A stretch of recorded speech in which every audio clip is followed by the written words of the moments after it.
Hello everybody, Sergeant Solge here, and welcome to a brand new League of Legends series. This one is going to be called 5 Things to Remember When. And our very first episode is going to be covering the support position. Yeah. That being said, as a support main since Season 2, I figure I've seen a lot of things. I've seen things come and go, I've seen players come and go, I've seen champions sit at the top of the list, then all of a sudden drop to the bottom of the list the next patch. I've seen a lot of stuff, but there's always been those very few things that are always the same, and in a comical way, we're going to be addressing those things once a week. So, as I said before, support. Here we go. Number 1. Early game is when you carry because your ADCs are brain dead. Now, that doesn't mean that all ADCs are brain dead. There are actually quite a lot of good ADCs, but there are a lot more bad ADCs. And by bad ADCs, I mean those motherfuckers that get tunnel vision. We've all seen them. We've seen that ADC Ashe just sitting there, pep, CS, and they're ignoring all the pings around them. They're getting constantly ganked. They're not attacking when they should be attacking. The support really can't do much because the ADC is just sitting there, pep, not doing anything for the team as a whole. And then when the support isn't aggressive enough because they don't trust the ADC to follow up, the support gets yelled at. We've all had those ADCs. But the main thing to focus on here is, as a support, your job is to babysit that motherfucker until he grows up into a big boy or girl and can effectively stop the whole game. One prime example of that is Vayne. If you're a good support and you can feed your gimpy Vayne all the way up to level 6 to where she gets her ult and she hasn't died 10 times, guess what? Vayne's just gonna take right off and she's gonna get some kills. A bad support lets the Vayne die. That being said, if you want to carry your ADC, you're gonna have to die. Sorry, I do it all the time. Whenever you play Alistar, if a gank is coming down and your ADC decides they don't want to listen to the pings on the map, guess what you have to do? You gotta knock that jungle away, turn around and knock up the ADC who's trying to engage your ADC, and then sit there and die like a bitch. Because that's how you carry. You're a support. Good luck. Number 2, the support role is a thankless job, but somebody has to do it. You have to. You need a support. There has to be a ward bitch that goes around and wards the map. There has to be a bitch to clear all the wards from the map. There has to be someone that runs to the dragon and makes sure that's protected and warded. There has to be someone that goes to the Baron and makes sure that's warded. When they're trying to do Baron, there has to be wards on the backside. Guess what? All your other teammates, they're warding the jungle. And they're warding approaches to the jungle so that when they're trying to farm, they're not getting ganked. Your job as a support is to cover everything else. To include, what we covered in the first one, is carrying the ADC. Not only that, but a good support actually leaves their lane. Yes, you will have to leave bot lane. You're going to have to go mid. You may have to go top. Sometimes, you may even have to help the jungler. You never know, but you need to be aware. And, if you're not aware, well, they're going to let you know. They're going to let you know that you suck. And all the good that you may have done in that game will always be announced at the end of the game, as in, man, the support was okay. Be prepared to not receive a, wow, that Alistar, that Blitzcrank, that Soraka. You know who's going to get all the praise? The ADC that you babysat for the first 10, 15 minutes.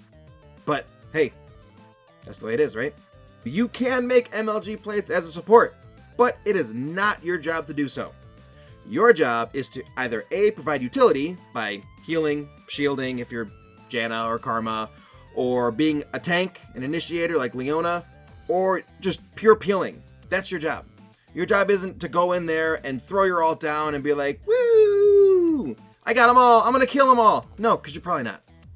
I mean, there's very, very few supports who can do that, but their job isn't to make those plays. If you get lucky and you make those plays, then that's awesome. Your team's going to capitalize on it, you hope. But for the most part, your job is to pretty much heal, tank, shield, peel. That's pretty much it. Ward. That's your job. Now, there's a few champions that do really, really well at making these plays. For one, Sona's ult can turn a fight around, especially if you're at the Baron pit. And they're all in there and you happen to fire that ult right in and they're all dancing and then your team can just go, ho ho ho, boom, blow them all up. Yeah, that's a good ult. But it doesn't always happen that way. Another good MLG play would be, let's say, Bard. If you can actually use your ult correctly, you could actually peel very effectively for your team. That would actually be a very good play. But most people don't know how to use Bard's ult and end up screwing something up and then their whole team dies and it gets real bad. But it's not your job. Your job is to support. Be a support. Number 4, just because you play support doesn't mean you're not going to get countered. Supports get countered. Everybody in this game has a counter. Don't think so? Who counters Blitzcrank? Alistar. Who counters Alistar? Karma. Who counters Soraka? Just about anyone that can do a hook. See? There's support counters everywhere. So when you're in matchmaking and you go, I got first pick support, what am I going to do? Guess what? You're going to get fucking countered. So don't first pick Soraka, because guess who's coming out to fuck you up? Blitzcrank, Thresh, Nautilus. Nautilus will rape you nasty. You don't want that. I never first pick Soraka. If I get lucky and I'm in like 3rd, 4th, or 5th, and the other team hasn't picked Soraka, yeah, then maybe I will. But the fact that you first picking Soraka means that everyone on the enemy team knows, okay, so I pick a support that can hook, Soraka's dead. I pick a jungle that can jump out of a fucking bush, or like, I don't know, Kha'Zix, who could jump out of just about anywhere and kill your ass. Yeah, Soraka's fucking dead. And guess what? When you're dead because you picked a support that got countered, where does that leave your ADC? 3v1, dead under the turret. Gotta be smart. It's a very strategic game. You gotta do it as a team. You can't be all, I'm a support Soraka, I'm gonna rule this shit with my heels, my bananas, pia! Not gonna happen. Last but not least for this video, don't pick an AP mage, such as Brand, and take them support with the intent to steal your ADC's kills and farm. You're an asshole, and I hope you get banned from the game. This was bad a long time ago, and it slowly started to not be as much of an issue, but it still does pop up a lot. You have a lot of those AP mages like Brand, and I've seen it with Nidalee quite a lot, where they go, instead of support and helping their team, they're just going pure damage. Now that's not to say that a kill lane isn't effective, especially if you have your ADC on Skype, like Chulajit and I often do. He knows what's going to happen, but I still let him get farm. There are a lot of supports out there that go these AP mages that don't do it like that. They will fight their ADC for farm. So, that being said, what should you do? Not be a dick. Let your ADC farm. If you want to bring Brand, bring Brand.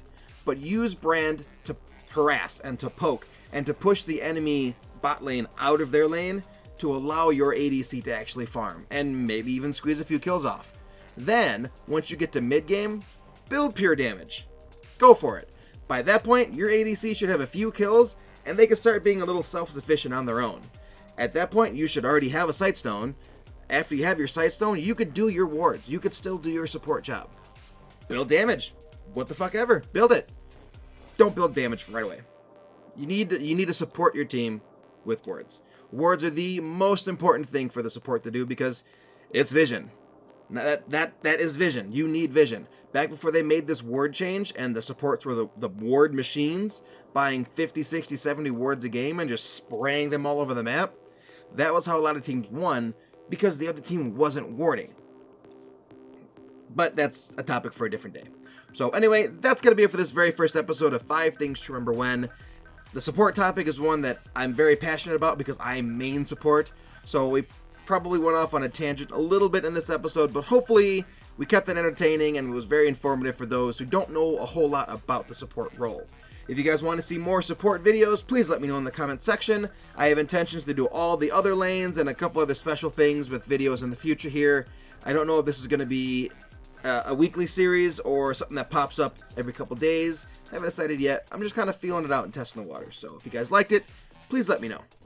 Sergeant Solj, 5 Things to Remember When, and we'll see you in the next 5 Things to Remember When video. Yeah. Bye-bye.